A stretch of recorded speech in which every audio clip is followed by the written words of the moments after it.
بسم الله الرحمن الرحيم الحمد لله الذي هدانا لهذا وما كنا لنهتدي لولا أن هدانا الله لقد جاءت رسل ربنا بالحق الصلاة والسلام على رسول المسدد المصطفى الأمجد المحمود الأحمد أبي القاسم محمد اللهم صل على محمد وآل محمد والصلاة والسلام على أسد الله الغالب غالب على كل غالب علي بن أبي طالب والصلاة والسلام على سيدة المعصومة المظلومة الطاهرة البتول بضعة الرسول فاطمة الزهراء سيدة نساء العالمين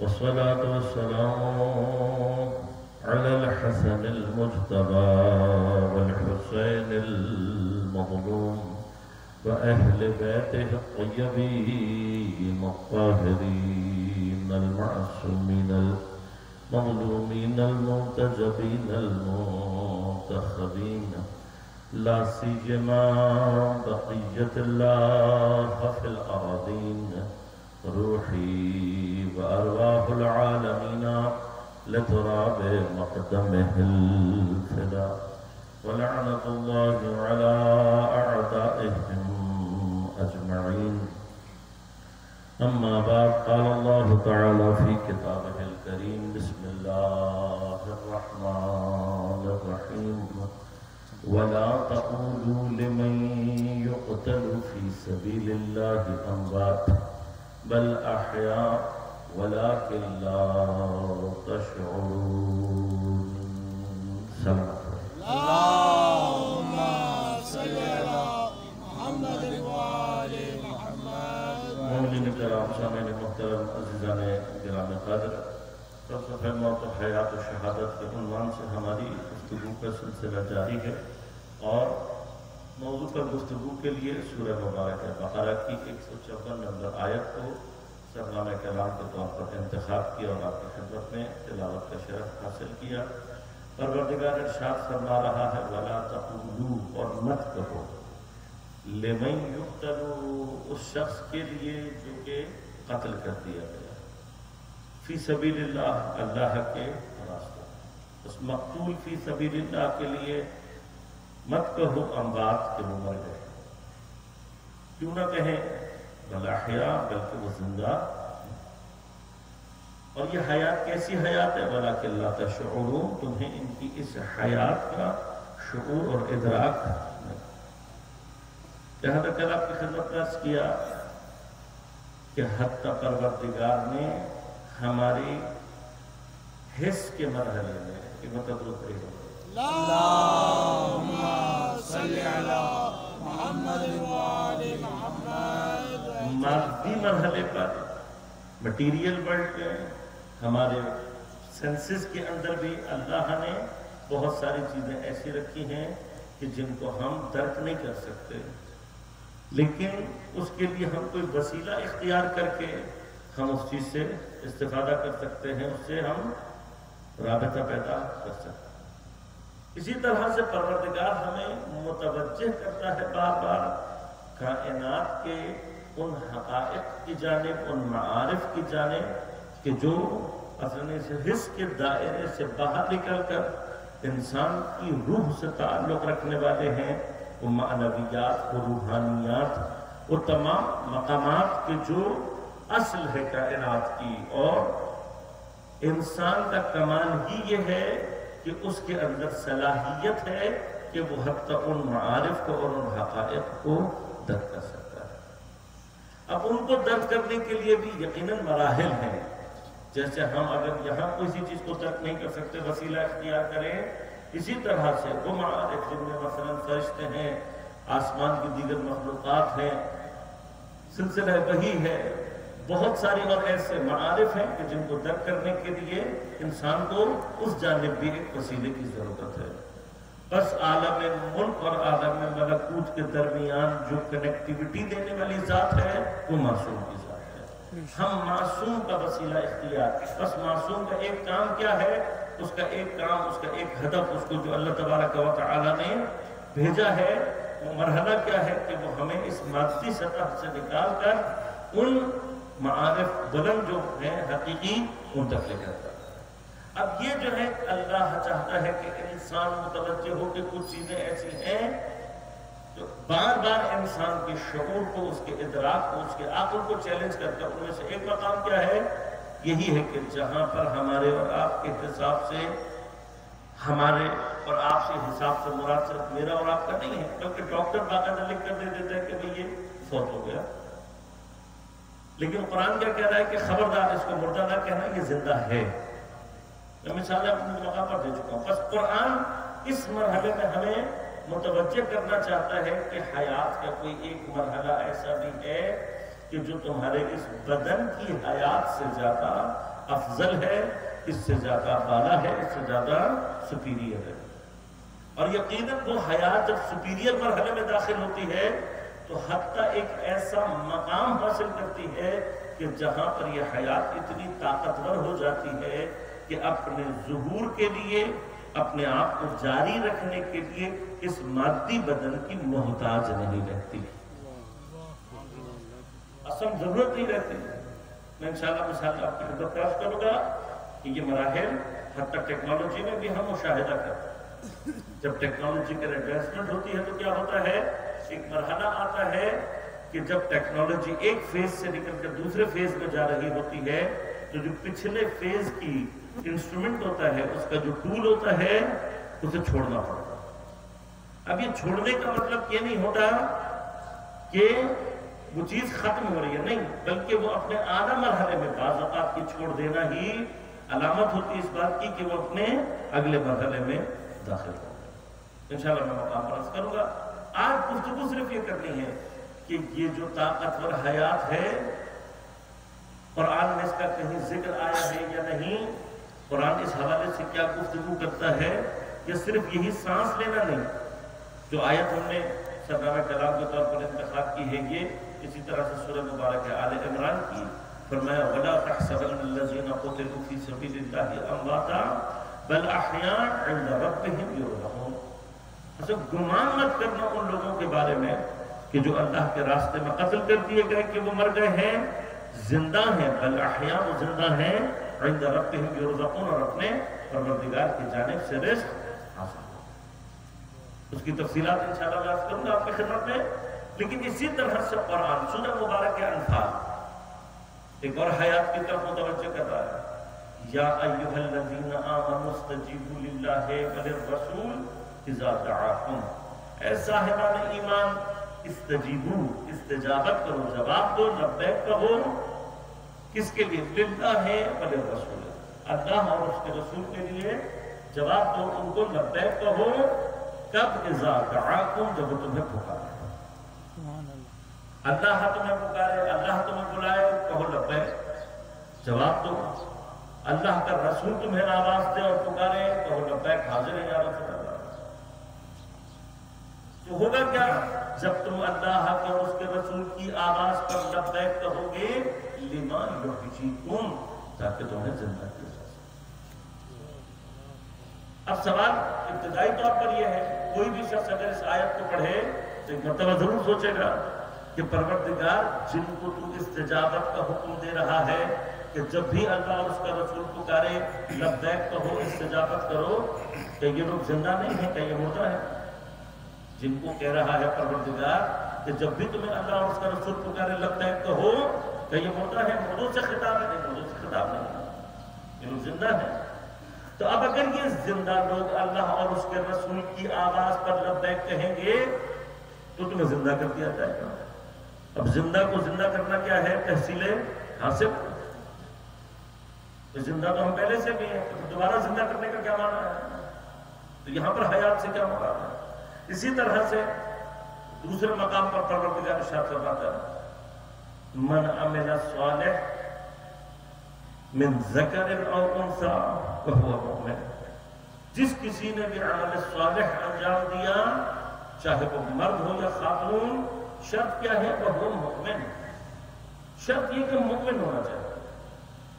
اب جب یہ مؤمن ہے اور عمل صالح انجام دے رہا، فرق نہیں پڑتا خاتون ہے یا مرد ہے، کیا ہوگا؟ فَلَنُحْيِيَنَّهُ حَيَاةً طَيِّبَةً۔ سبحان اللہ، سبحان اللہ۔ اس عمل صالح کے نتیجے میں اگر وہ مؤمن ہے ہم کیا کریں گے؟ فَلَنُحْيِيَنَّهُ، ہم حتماً بالضرور اس کو حیات عطا کریں گے۔ کیسی حیات؟ حیات طیبہ۔ اب اس حیات طیبہ سے کیا مراد ہے؟ مثلا کیا ہوگا کہ میری حیات کے اندر پاکیزگی پیدا ہو جائے گی، اس پاکیزگی سے کیا مراد ہے؟ لیکن یہاں پر اللہ تعالیٰ یہ نہیں کہہ رہا کہ ہم تمہاری حیات کو طیب کر دیں گے، یہ نہیں کہہ رہا۔ ہم تمہاری زندگی کو پاکیزہ بنا دیں گے، یہ نہیں کہہ رہا۔ نحیی، ہم تمہیں زندہ کریں گے، ہم تمہیں حیات عطا کریں گے۔ وہ کون سی حیات ہوگی؟ حیات طیبہ۔ دوبارہ سوال یہی ہے کہ اگر یہ پہلے سے زندہ ہے تو ان کو دوبارہ زندگی دینے کا معنی؟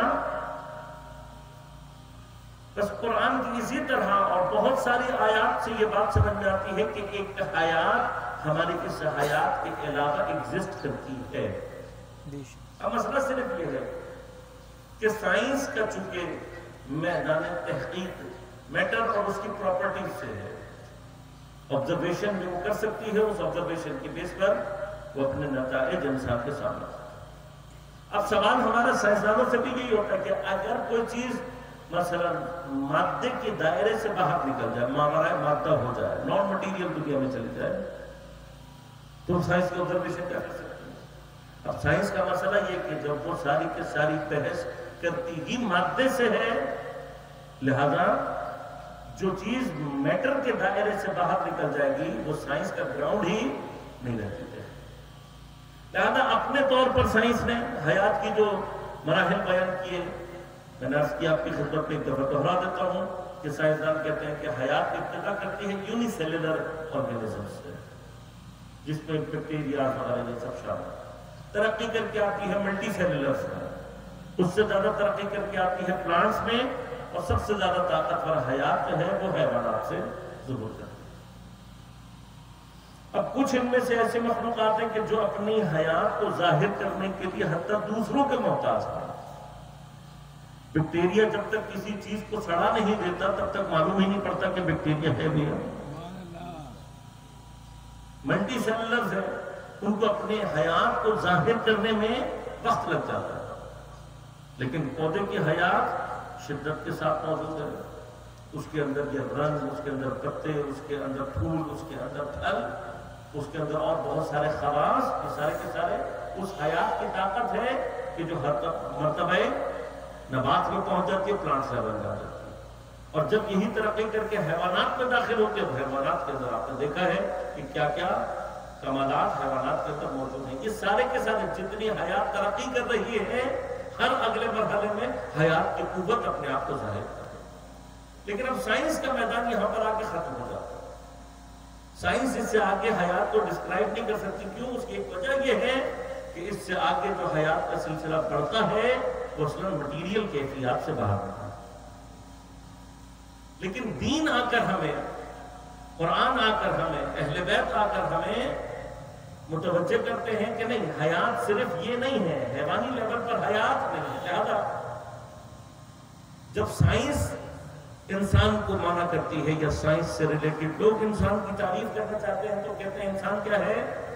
مثلا کیا حیوان ناطق، ایک سوچنے والا حیوان ہے، یہ فلسفی نے نام دیا۔ جو سوشل سائنٹسٹ تھے انہوں نے کہا کہ ایسا حیوان ہے کہ جو سوشلائزیشن کرتا ہے، حالانکہ انسان کیا ہے؟ ایک سوشل اینیمل۔ آپ اگر کسی ماہر معاشیات سے، اکانومسٹ سے پوچھیں گے تو وہ کہے گا انسان ایک ایسا حیوان ہے کہ جو معاملات انجام دیتا ہے۔ ہر کوئی اپنے علم کے مطابق انسان کی تعریف کر رہا ہے، لیکن جس کو بیس بنا کر تعریف کر رہا ہے وہ کیا ہے؟ ایک حیوان ہے۔ سوال یہ پیدا ہوتا ہے کہ واقعاً انسان کی جو تعریف ہے وہ حیوان ہونا ہے؟ انسان کی تعریف حیوان ہونا نہیں ہے، یہ اشتباہ ہے۔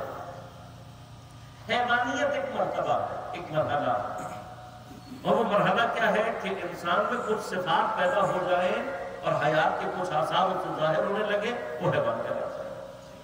لہذا رشد و نمود، تولید مثل، غذا کو جذب کرنا، سانس لینا، یہ تو نیچے بھی موجود ہے، پلانٹس میں تک موجود ہے۔ حیوان میں ترقی کیا کو تو متحرک بلا ارادہ ہے، اپنے ارادے سے حرکت کرتا ہے، جہاں سے دل جاتا چلا جاتا ہے۔ باقی اور بہت سے اوصاف جو ہیں اس سے ظاہر ہوتا ہے، یہ حیوان ہے۔ لہذا قرآن مختلف مقامات پر سورہ مبارکہ مومن کی پروردگار سورہ مبارکہ محمد صلی اللہ علیہ وسلم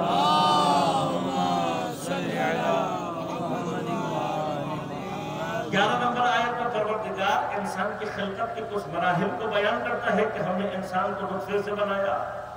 نطفہ جو ہے وہ علقے میں تبدیل ہوتا ہے، علقہ مضغے میں تبدیل ہوتا ہے، پھر ہم اس کی ہڈیاں بناتے ہیں اور اس کے اوپر پھر ہم کیا کرتے ہیں؟ گوشت کو چڑھا دیتے ہیں۔ اب یہاں صرف ایک اشارہ کر رہا ہوں، فرانس کا ایک ڈاکٹر قرآن کی اس آیت کی وجہ سے مسلمان، وہ کہتے ہیں ہم نے ایک زمانے تک انسان کا عقیدہ یہ تھا، اس کو سمجھتا یہ تھا، سائنس اپنی تمام تر ترقی کے باوجود یہ سمجھتی تھی کہ انسان میں پہلے گوشت بنتا ہے اور پھر اس گوشت کے اندر ہڈی بنتی ہے۔ اچھا آپ جانتے ہیں کہ میڈیکل کی فیلڈ کو سقراط کے زمانے سے کم از کم 3000 سال کی اور اس سے زیادہ کی میڈیکل ہسٹری ہے، یعنی میڈیکل جو سائنس ہے سقراط کے زمانے سے معاملات چل رہا ہے۔ اور ایک اہم ہدف جو ہے میڈیکل سائنس کا وہ کیا ہے کہ وہ یہ جاننا چاہتا ہے کہ انسان ماں کے رحم میں تخلیقی مراحل کیسے طے کرتا ہے۔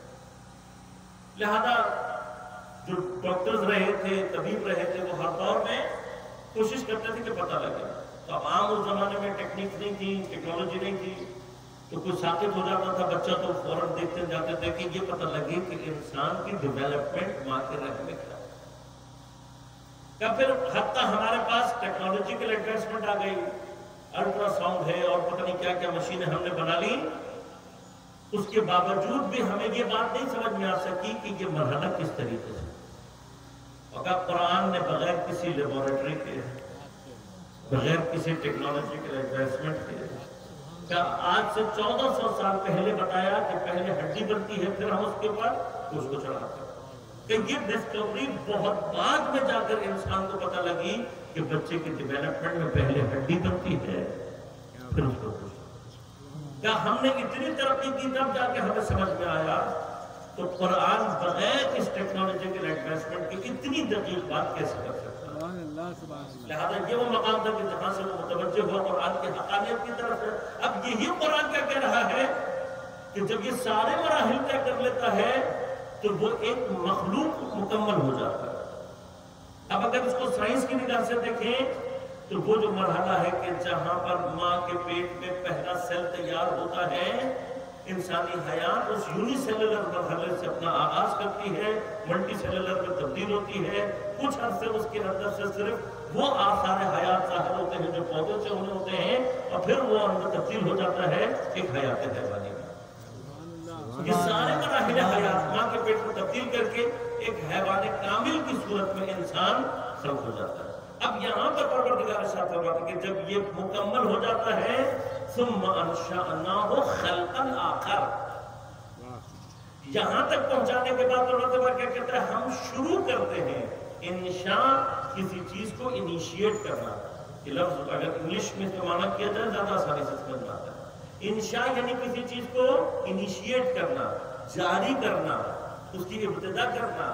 بس پروردگار کیا کہتا ہے؟ اس کو یہاں تک بنانے کے بعد ثم انشأناہ خلقا آخر، اس کے بعد ہم کیا کرتے ہیں؟ اس کو ایک الگ مخلوق بنا دیتے ہیں، انیشیشن کرتے ہیں ہم اس کے اندر ایک اور مخلوق بننے کی۔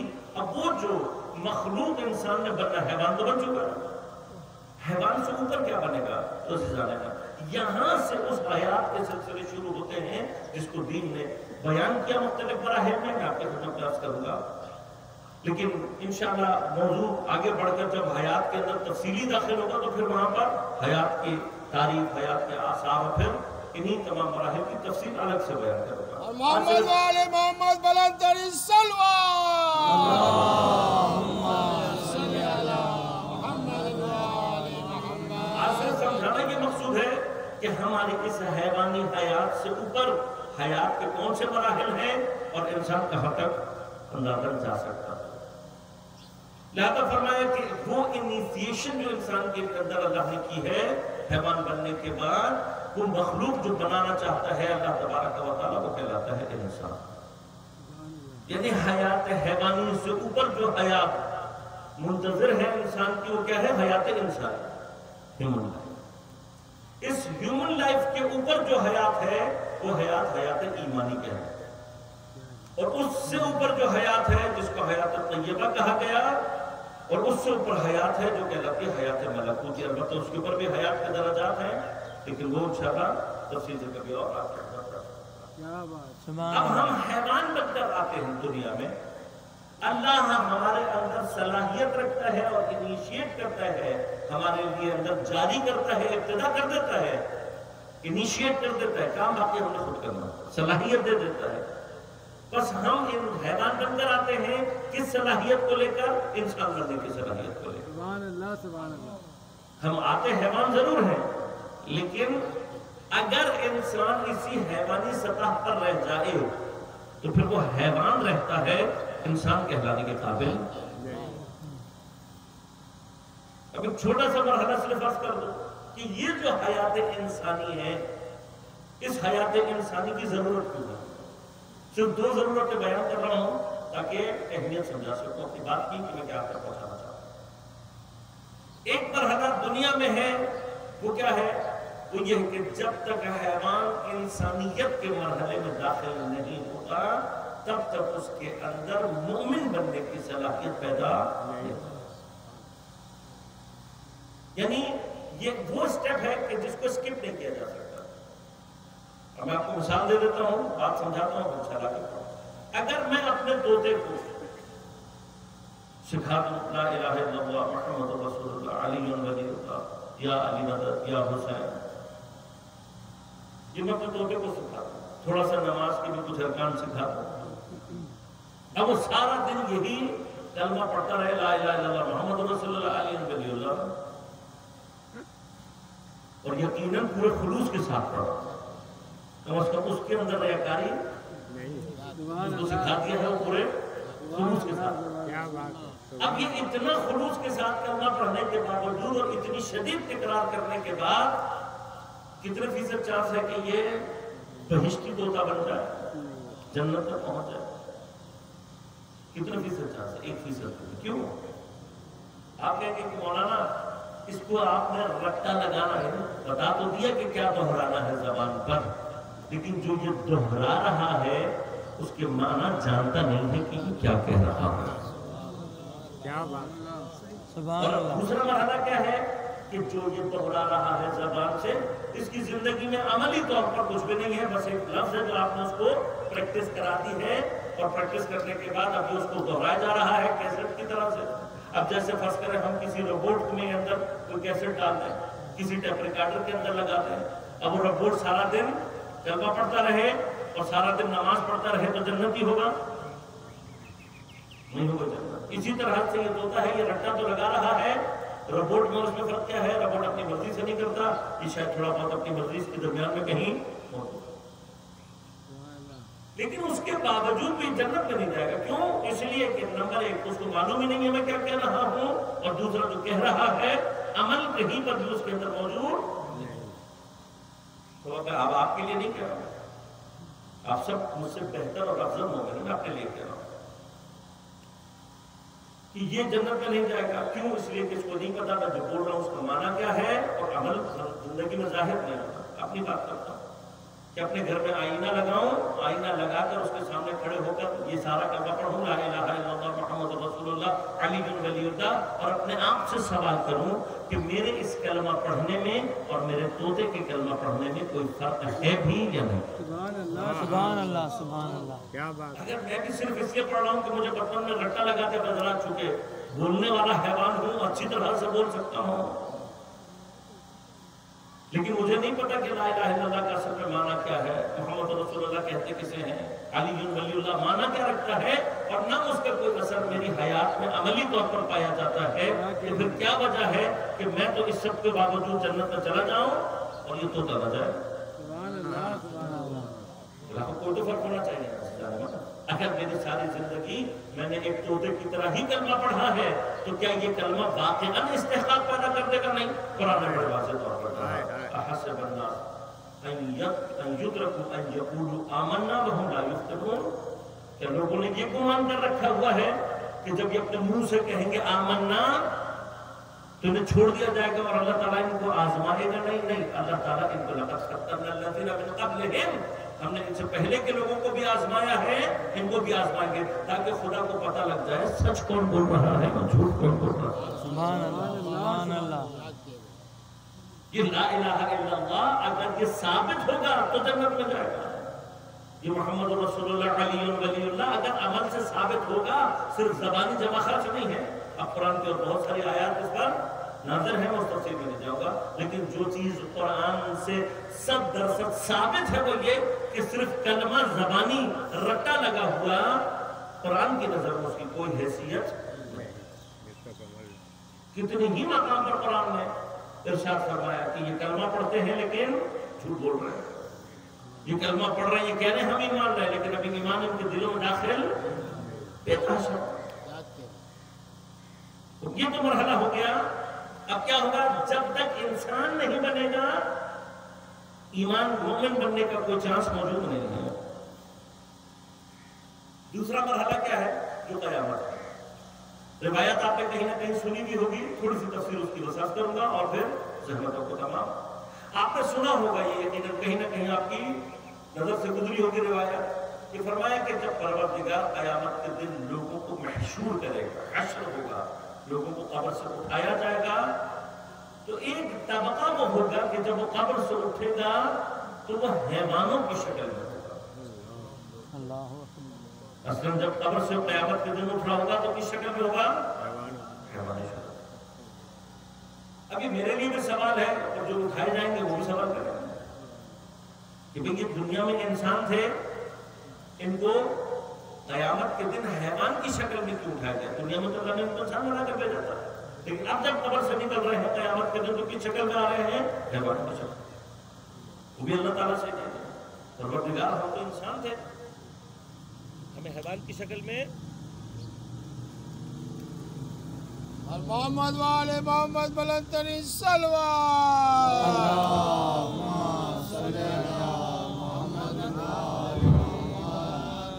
ہم کیا تھے؟ انسان تھے, ہمیں حیوان بنا کر کیوں محشور کیا گیا؟ تو ان کو جواب کیا دیا جائے گا؟ جواب کیا دیا جائے گا کہ تم نے زمین انسان نہیں بنا کر بھیجا گیا تھا, انسان جیسا بنا کر بھیجا گیا تھا.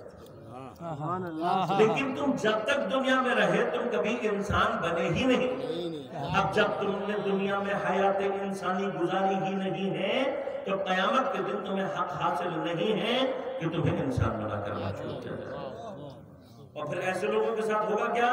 اب اللہ سے جب یہ حیوان بنا کر قیامت کے دن محشور کیے جائیں گے تو پھر ان سے مزید کوئی حساب کتاب نہیں ہوگا, کیونکہ حیوانات سے کوئی حساب کتاب نہیں ہوگا.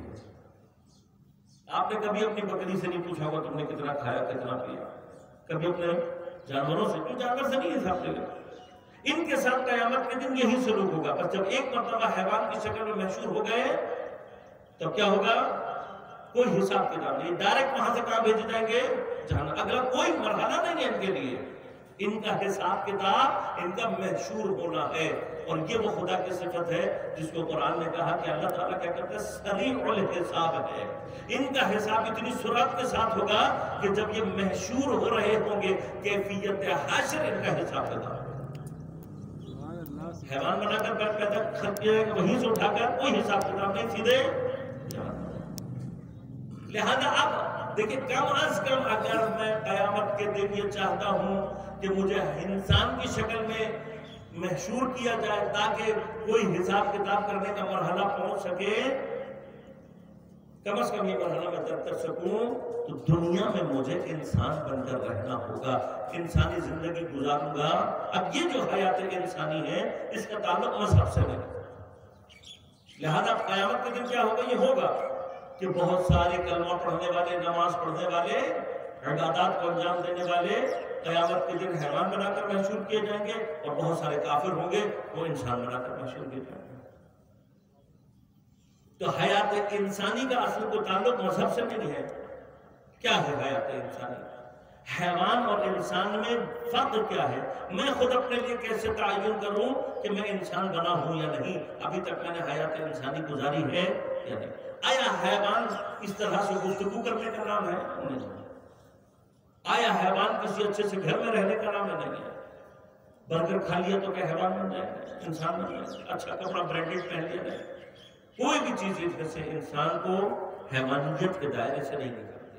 میں صرف اشارہ کر رہا ہوں، انسان جتنا مرضی ترقی کر لے شہد سے اچھی غذا آج تک تیار نہیں کر سکا، جتنا اچھا مرضی ترقی کر لے ریشم سے اچھا کپڑا انسان کے اندر ابھی تک صلاحیت پیدا نہیں۔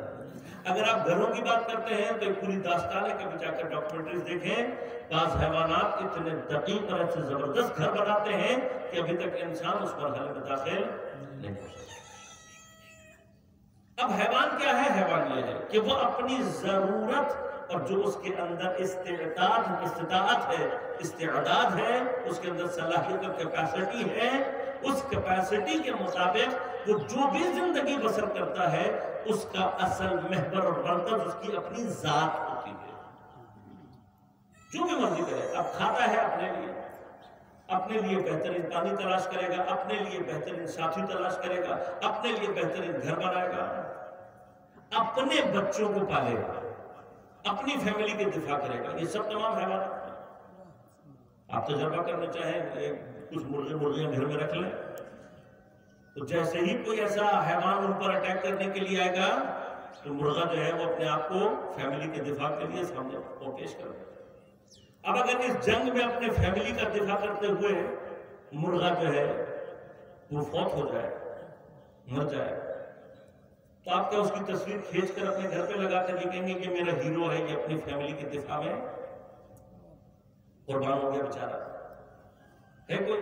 سارے حیوانات کرتے ہیں۔ مرغی اپنے بچوں کو بچاتی ہے، ہر حیوان اپنے بچوں کا تحفظ کرتا ہے، کہ یہ بچوں کا، اپنے بچوں کا تحفظ اسے انسان بنا دیتا نہیں حیوان۔ بس یہ سارا کچھ حیوان ہے۔ انسان کی کیفیت اس میں کیا ہے کہ انسان اس سارے مراحل میں نسبتاً ڈیولپڈ ہے، بس چونکہ انسان کے اندر استعداد ہے اور انسان کی ضرورت ہے۔ لہذا حیوانات میں کیا ہے، اگر ضرورت ہوتی ہے تو وہ کسی کام کو انجام دیتے ہیں، اگر اس کی استعداد، اس کی کیپیسٹی ان کے اندر ہوتی ہے انجام دیتے ورنہ نہیں دیتے۔ لہذا چونکہ کسی بھی حیوان کو لباس کی ضرورت ہی نہیں ہے وہ لباس نہیں بناتے، گرچہ دھاگا بنا رہے ہیں لباس نہیں بناتے۔ جس کو ضرورت ہے لباس کی وہ لباس بنا دیتا ہے۔ کسی بھی حیوان کو کھانا پکا کر کھانے کی ضرورت نہیں ہے، جس حیوان کو ضرورت ہے وہ پکا کر کھاتا ہے۔ کسی بھی حیوان کو سواری کی ضرورت نہیں ہے، جس کو ضرورت ہے وہ سواری استعمال کرتا ہے۔ اسی طرح سے کسی بھی حیوان کی ضرورت اس طرح کے گھر نہیں ہے، جس حیوان کی ضرورت ہے وہ گھر بنا کر رہ رہا ہے، استعداد رکھتا ہے۔ بس انسان اس اعتبار سے صرف ایک مور ڈیولپڈ اینیمل ہے، اس کے سوا کچھ نہیں۔ اب کیا چیز اس کو باقی حیوانات سے جدا کرے گی؟ کیسے وہ انسان بنے گا؟ تو مرحلہ یہ، اگر تمام اعمال، افعال، ہر زندگی کے ہر کام کا مرکز اور محور ذات ہے تو حیوانیت ہے۔ سبحان اللہ۔ لہذا اس میں وہ مرحلہ بھی آ جاتا ہے کہ اگر کلمہ پڑھ رہا ہے اپنے لیے تب بھی حیوان ہے، اگر عبادت کا ہدف اپنی ذات ہے، میرا یہ مسئلہ حل ہو جائے، میرا یہ کام نکل جائے، لوگ مجھے متقی پرہیزگار کہیں وغیرہ وغیرہ، تو یہ ساری کی ساری عبادات مل کر بھی اس کو حیوانیت کے دائرے سے باہر نہیں نکالتی۔ لہذا خدا نے کیوں کہا میں امتحان کروں گا؟ امتحان اس لیے کہ یہ امتحان بتائے گا کہ یہ ایمان اپنے لیے لایا ہے یا خدا کے لیے لایا ہے۔ سبحان اللہ، سبحان اللہ۔ لہذا اب مرحلہ کیا، انسان کہاں سے شروع ہوتا ہے؟ انسان شروع ہوتا ہے وہاں سے جہاں وہ اپنی ذات کو چھوڑ کر دوسروں کے لیے زندہ رہنے کی صلاحیت پیدا کر دیتا ہے۔ محمد والے محمد بلند ترین صلوات، صلی علی محمد والے محمد۔ لہذا اگر اب حیوان اور انسان میں ہم سے کوئی فرق پوچھے تو ہم کیا کہیں گے؟ اپنے لیے گھر بنانا حیوانیت ہے، کسی دوسرے کو گھر بنا کر دینا انسانیت ہے۔ سبحان اللہ۔ اپنے لیے لباس بنانا حیوانیت ہے، کسی دوسرے کو لباس پہنا دینا انسانیت ہے۔ اپنا پیٹ بھرنا حیوانیت ہے، کسی بھوکے کو کھانا کھلا دینا انسانیت ہے۔ اپنے بچوں کی بہترین تربیت اور تعلیم کرنا حیوانیت ہے، کسی دوسرے کا غور کیجیے گا، حیوان ہے نا یہ۔ حیوان اپنے چونچ میں دانا لے کر آتا ہے، پانی لے کر آتا ہے، کس کو کھلاتا پلاتا؟ اپنے بچے کو۔ ساتھ والے گھونسلے میں بچہ مر جائے اسے کوئی فرق نہیں پڑتا، یہ حیوانیت ہے۔ ساتھ والے گھر میں بچہ اسکول نہیں جا رہا، میرا بچہ بہترین اسکول جا رہا ہے، یہ حیوانیت ہے، کیونکہ اپنے لیے پڑھا رہا ہے۔ کسی دوسرے کے بچے کو انسان اپنے لیے نہیں پڑھا۔ لہذا اگر کسی دوسرے کے بچے کو آپ پڑھا رہے ہیں تو یہ عین انسانیت ہے۔ تمام یہ مقامات، بس حیوان اور انسان جدا ہی کہاں سے ہوتا ہے؟ یہاں سے۔ تمام افعال کا اگر مرکز اور محور ذات ہے تو حیوانیت ہے۔ ابھی میں نے خود فیصلہ کرنا ہے، یہ مجھے کوئی آ کر بتائے گا نہیں، میں اب بیٹھوں اور خود اپنی زندگی میں دیکھوں میں کتنا اپنی ذات کے لیے زندہ ہوں اور کتنا دوسروں کے لیے زندہ ہوں۔ تو بڑا آسان سا مرحلہ ہے، جتنا فیصد میں دوسروں کے لیے زندہ ہوں اتنا میں انسان ہوں، اور جتنا میں اپنے لیے زندہ ہوں اتنا میں حیوان ہوں۔ بس حیات انسانی میں فرق اور حیوانی میں کیا ہے؟ جو اپنی ذات کے لیے زندہ رہے وہ حیوان، جو دوسروں کے لیے زندہ رہنا سیکھ لے وہ انسان۔